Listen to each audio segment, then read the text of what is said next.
it looks like a bubble. But bubbles can go on a long time, Elijah, and they often do. So just because it looks like a bubble doesn't mean it's the end of the story. Are you tired of overpaying for your gold, silver, and platinum bullion coins and bars? Then visit sdbullion.com today.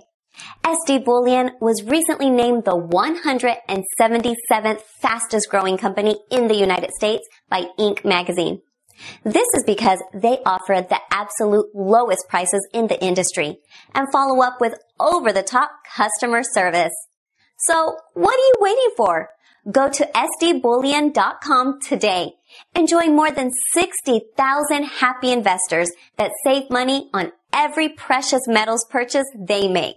Hey everyone, this is Elijah Johnson with SilverDoctors.com, and back with us today is the legendary investor Jim Rogers. Jim, thank you so much for joining us today. It's nice to see you again, Elijah.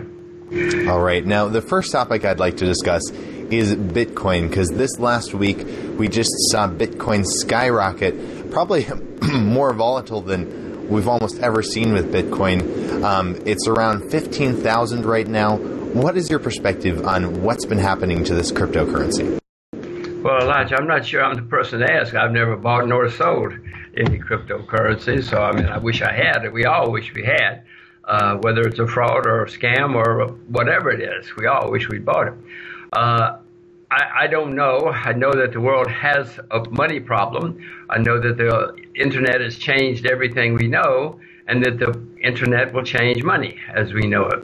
I'm sure my children will never go to a bank. If you go to China now, nobody has money.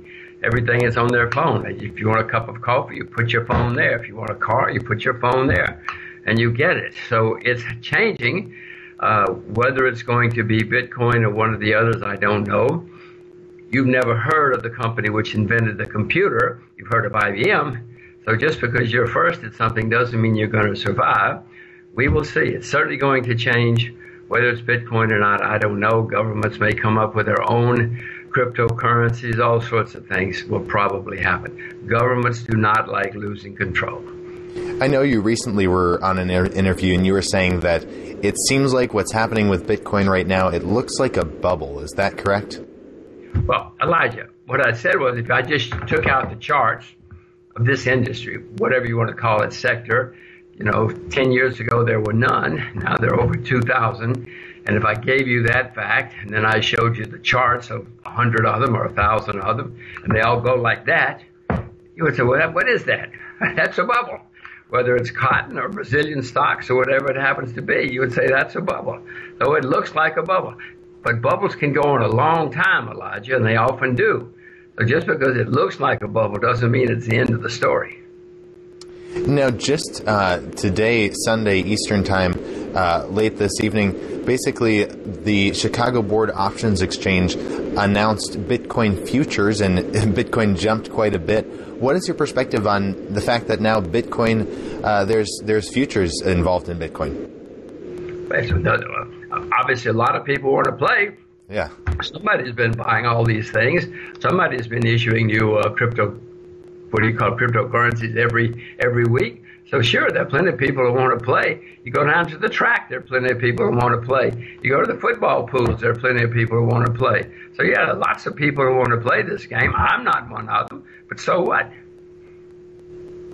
All right. Now, I know one of the things that you've been concerned about is a collapse coming, and it seems like a lot of the currencies around the world aren't really backed by anything, and people are they're looking for an alternative to government fiat currencies. And it seems like a lot of people are going into Bitcoin, but a lot of people are also going into gold and silver. Do you see gold and silver as an alternative to government currencies?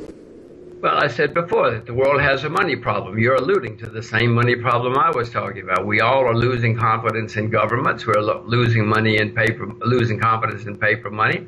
Throughout history, when that has happened, people have looked for something else. Frequently, it has been gold and silver. So yes, you cannot change thousands of years of people's habits or inclinations or thoughts pretty easily.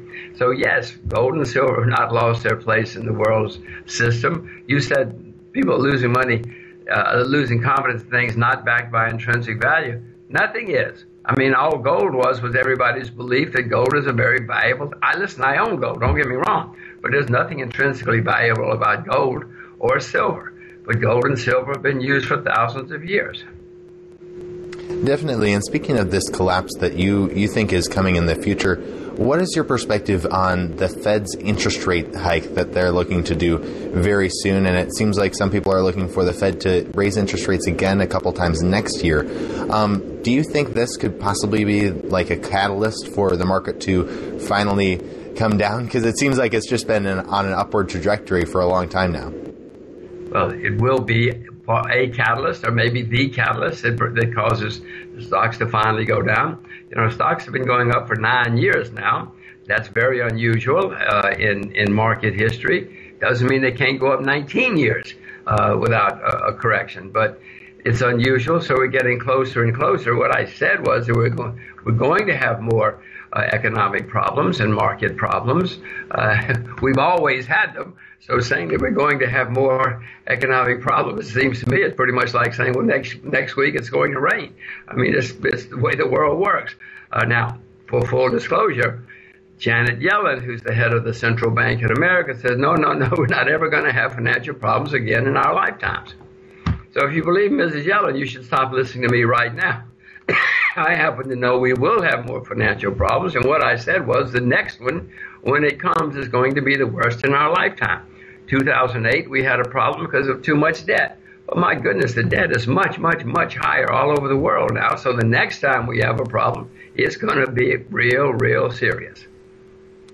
Definitely. And one of the things that you've also talked about, and I know the last time we had you on, you were talking about how, and this is a focus of yours really, that fundamentally you think the East is going to do a lot better in the future than the West.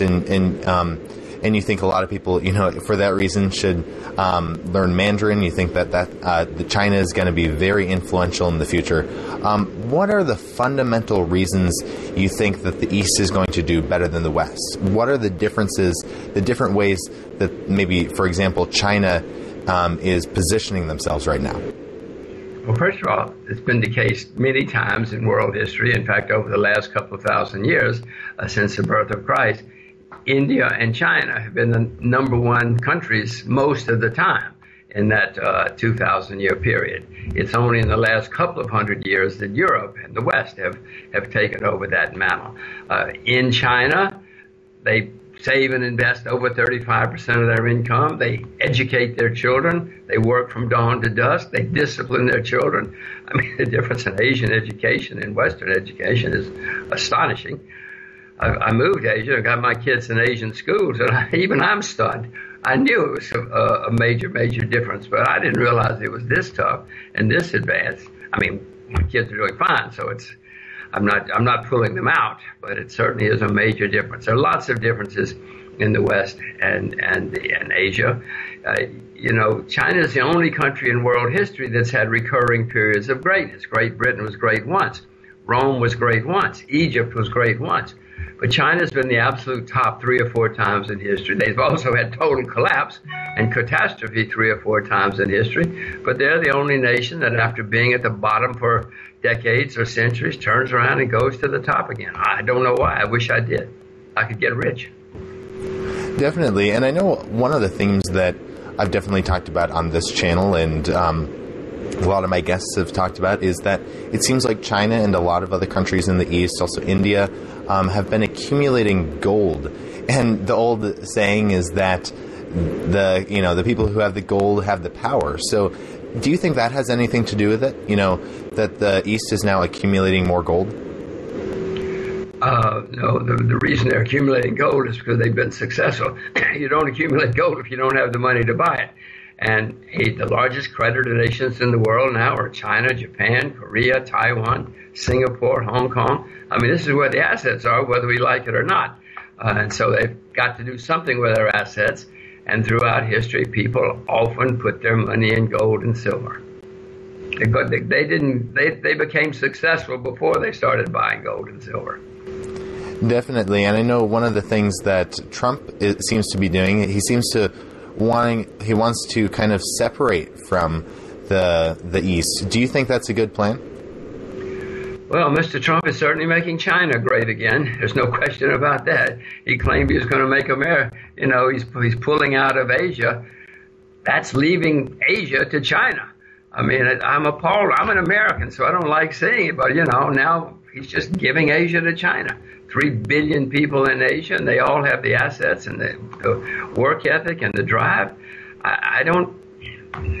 He's the president, so he can do what he wants, but this is certainly, he's helping China become great again. I'm not sure he's helping America become great again by pulling out of Asia and leaving it to China. Yeah, I mean, it seems like that is a response we've seen a lot for the last couple of years, is kind of this nationalist sentiment of trying to, keep everyone out. For example, like with Trump's presidency, or with Brexit, or with the, Catalonia wanting to secede from Spain. So what is your perspective on that whole kind of nationalist movement? And do you think that's a good idea? Well, many countries are artificial countries. They were drawn up by victorious armies or by who knows what, conferences in the case of Africa, even conferences in the case of Europe. So most of these countries don't have any rational basis for existing, and people don't like that. People like to feel like they can control something. They don't like being controlled by somebody with different language or religion or food or skin color. They want to be with their own tribe. Not that this is good or bad. I'm just telling you the way the world has always been throughout history. They want to, maybe we're all going to dance to Michael Jackson, but we want to be with people that we feel like we understand and can control, if you will. So, no, it's going to happen a lot more. It's already happened a lot. I've written about it in some of my books over the past several years. Yugoslavia no longer exists. Czechoslovakia no longer exists. Ethiopia no longer exists. Many countries, the Soviet Union no longer exists. Many countries are already splitting up. There's a huge movement in Europe, but it's because things aren't working. When things are great, nobody complains. Nobody's unhappy. Nobody complains about your neighbor when things are great. But when things start going bad, people look around for somebody to blame. It's very easy, and throughout history, people to blame the foreigners, the ones with different skin, different food, different languages, different religion. It's very easy to blame them. They always have, and they always will. Not good, but it's a fact.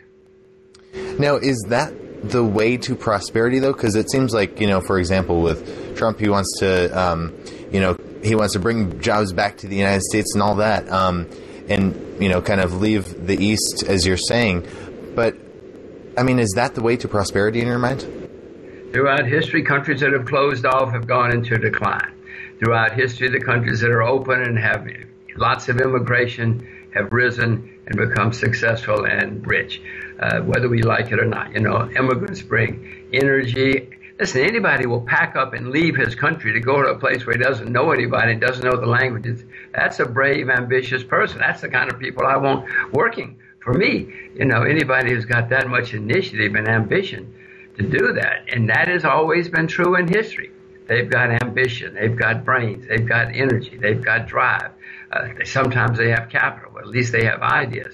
Now, that's what made America great.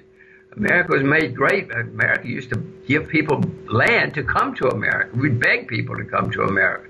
I live in Singapore. Singapore begged people to come, qualified, smart, educated people.